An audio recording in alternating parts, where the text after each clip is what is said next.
Hey everybody, welcome back to Champ and Sons as we are here with our first team builder series in college football.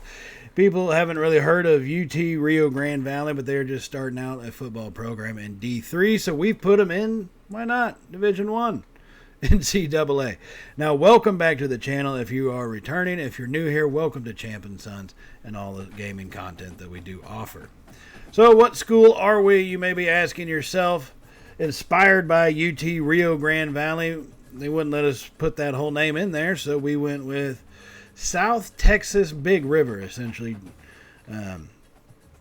translating Rio Grande into Big River. So that's what we decided to go with. We are the South Texas Big River Cowboys, and inspired by, like I said, the UT Rio Grande Valley Vaqueros. This is going to be our first team builder series. We are a cupcake team, and no, the screen is not lying to you. We do have Texas as the opening game for our school history. So, it may not be the smartest thing in the world, but I've never been accused of being an overly smart individual.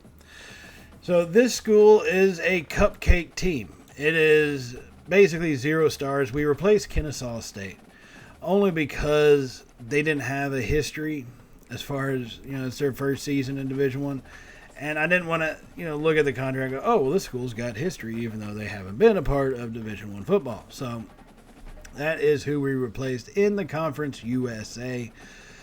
Now, when we created the school, we put down, we put it that it's in Brownsville, Texas. However, it registered Brownsville, Alabama. So a lot of the recruiting stuff is going to be more from the central U.S. instead of the Texas area. However, we did put South Texas as our pipeline section. So we'll see how that kind of plays out. It is going to get a little goofy, I have a feeling, throughout this series with that little detail. But so be it. It is what it is. Now, in getting ready for our season, like I said, we got the Longhorns to start us off first. And then we got the UGF Pandas coming out of Fairbairn, coming down to South Texas here to play us in the second game. In Fresno State, I figure we'll probably get killed. I think the only game we have a true shot at, obviously, is going to be the FCS team, and even then, that one's going to be kind of up in the air. So we'll have to kind of see how things go. And then we got a bye week. Then we get finally into conference play. We're going to play Jacksonville State first. And once we get through Jacksonville State, we get another bye week, which, lucky for us, means 7 straight weeks of playing games. And that is just how you get yourself killed, folks. That is just how it happens. So this season, this first season, look, our expectation for this first season is to win 4 games. I think we'll be lucky to get to 4 games to win 4. I mean, and even then, it's going to be luck. Now, UTEP and Sam Houston, I think we probably got a decent shot against. Yeah, we are 67 overall, the lowest in college football on this game. But still, they're UTEP and Sam Houston, for God's sakes. We've got a shot. I promise you that. Now, looking at our coach, who's going to lead this crew, the one and only Justin Credible, our quarterback from the Florida State series that we had on the college football revamped. He led the Florida State Seminoles to a national title there. And so we figured he could take over. Didn't work out for him in the NFL. He's going to come back to college and take over the Big River Cowboys, a new program to see where he can take them. Now, our starting quarterback, Tyler Olson, he is a 70 overall. Our roster is shockingly bad. I mean, you see 67 as a team, like 66 offense, 69 defense, but it just doesn't truly hit you until you start seeing some of these ratings. I mean, his awareness was a 79, so I guess that's good. Now, for running backs, we got Strickland and we got Tyson. Our top 2 running backs there, 72 and 69 overall, respectively. Tyson's got the speed. Keontae Tyson, he'll probably move his way into the starting spot eventually. I have a feeling his speed, his acceleration, change of direction. He doesn't have the strength, doesn't have the awareness, but he does have the ball carrying, and vision's about the same. So I have a feeling Tyson will easily work his way up into that starting role. We do actually have a fullback, Gregory, but that's about it. Looking at Our wide receivers, we are led by Demetrius Williamson, a senior, 76 overall, with 84 catching. I mean, an 84 catching traffic, which is decent. But look at the speed. He's got 87 speed. Our fastest receiver is one of our worst rated ones at 62 overall, and his speed is only at an 89 level. We're not going to be running away from guys. We're going to have to find ways to get open creatively and get out in space. That's what we're going to have to do. Our tight end room is even worse. McLawler, solving us with a 62 overall. Woo! All right. Now let's take a look at our offensive lineman, our leader there, Kalen Franklin, coming in to start at the left tackle. He's a right tackle, but he's starting over on the left side because he's the best we got. Same thing with our left guard, DeMarcus Perkins. He's a right guard, but he's the best we got for it, so he's starting in left guard. Our center is a senior, 70 overall. He's actually a decent center. I mean, for a 70 overall, he's fairly decent. So I have a feeling we're going to get killed. We're going to need a quarterback to recruit. We're going to have to get somebody who can scramble because he's going to be scrambling to save his life. Now, Tariq Williams is starting at right tackle right now, and he's not the best that we got, but the problem is Franklin is starting at left tackle. So left tackle technically for us is going to be more important with the right-handed quarterback. Moving on to the defensive line. On the right end, Kobe Garland, 64 overall, beast. Same thing with Deshaun Weeks. I mean, these ratings are just shockingly bad. Taj Coles comes in at one of our top players with a 72 overall rating. He does have 83 speed, which for a linebacker is not all that horrible. But as an outside linebacker, he's not going to be able to do much in coverage, and God help us if anybody gets an angle on him. Middle linebacker, Chase Freeman, 79 overall, but he's a senior, so he's gone after this season. It's going to be rough, folks. This front seven is not looking all that powerful. Octavius Terrell, 68 overall outside linebacker, only 80 speed, 75 awareness, which isn't all that horrible, and 77 tackling. So I guess that, got to look at a glass half full kind of thing. Now, in the defensive backfield, we are led by senior Jaden Bowie, 71 overall, 91 speed. He's faster than any of our receivers. I probably should have switched him to be a receiver now that I think about it. 76 zone coverage, but 84 man coverage. He's got actual potential. Just once again, he's a senior, though, so that's kind of rough to deal with, right? And then here we are looking at our safety, starting out at free safety, Nico Solomon, 71 overall junior, 86 speed, 80 awareness, though, but 63 man coverage. I get it. His awareness is definitely going to help him because he's going to need it, but my goodness. The other safety in our strong safety, Quincy Blue, 66 overall sophomore. We do have a senior that's 66 overall, but I'm not going to start him. Let the sophomore start and develop and learn. Now, as our kicker, we have Ian Wells. He's a 90 kick power, 72 accuracy. I'm not going to lie. I haven't played this game. I mean, I have my North Texas series going, but I haven't played where we've had a kicker that's actually been that decent. So, and we will go ahead and I actually move up York to start, think about actually putting him in at the kicker spot as well. So now that we looked at what we have, let's look at what we don't have and what we need. Starting out with Jamie Crick, quarterback, scrambler, because my God, he's going to have it. We are number one on his board because we offered him a scholarship and no one else has. He's got his throw power is horrible. 79 short accuracy I can deal with. We're going to be doing a lot of short throws. 79 throw on the run, I can work with that too because he is going to be running, folks. 83 speed, which isn't horrible for a quarterback by any means, but 83 speed means he's also not going to be breaking away. He's not going to be running free, running loose all over the field. He's going to struggle and just hope to God he's tough enough to last a whole season because it's going to be rough on him. 63 awareness. He is not going to see a whole lot of blitzes coming. But you know what? I'll say this. He's better than the guy we got there right now. So take it for what it is. That's what we're doing, and it's kind of why we're in this position. But starting out brand new, that's just one of the things that happens to you. Now you'll notice in recruiting, we only have 350 hours in total a week. So that makes things a little tough for us.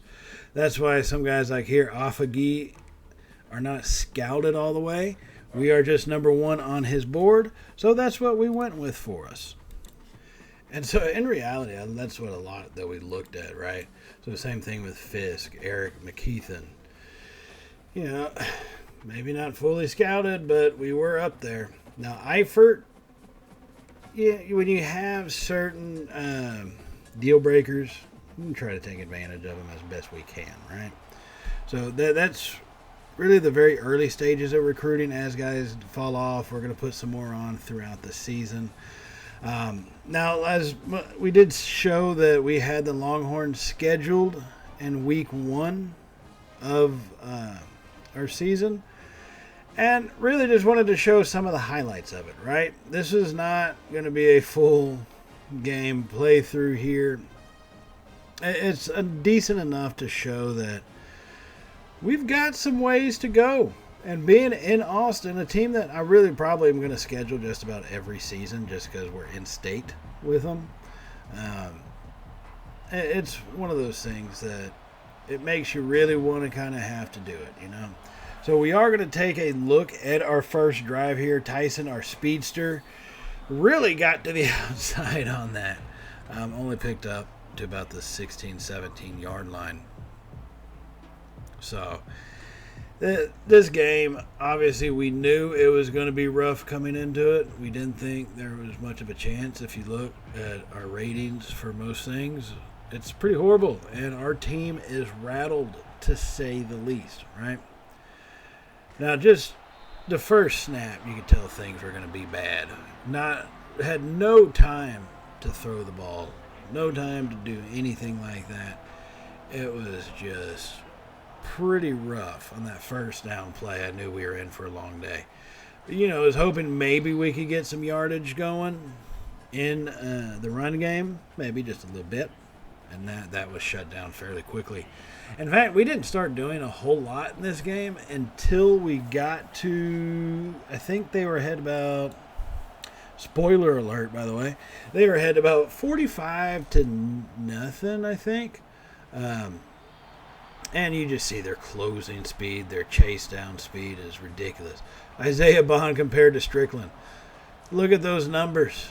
Look at them. It's brutal. Even our punter is scared crapless right now as he does boot that one away. And Neblet, as they have returning, just a simple cutback was all it took. And he takes it to the house because, God forbid, we know how to tackle. So that's how this game got underway. A 3-and-out with a punt return touchdown on our very first possession of the game. Our offensive possession, not the very first possession of the game for any of the other team, for our offensive possession. Niblet, what are you going to say? We don't have anybody who could cover him. And these were the kinds of things we were seeing for most of the days. In fact, here on the very next drive, we have to punt to him once again.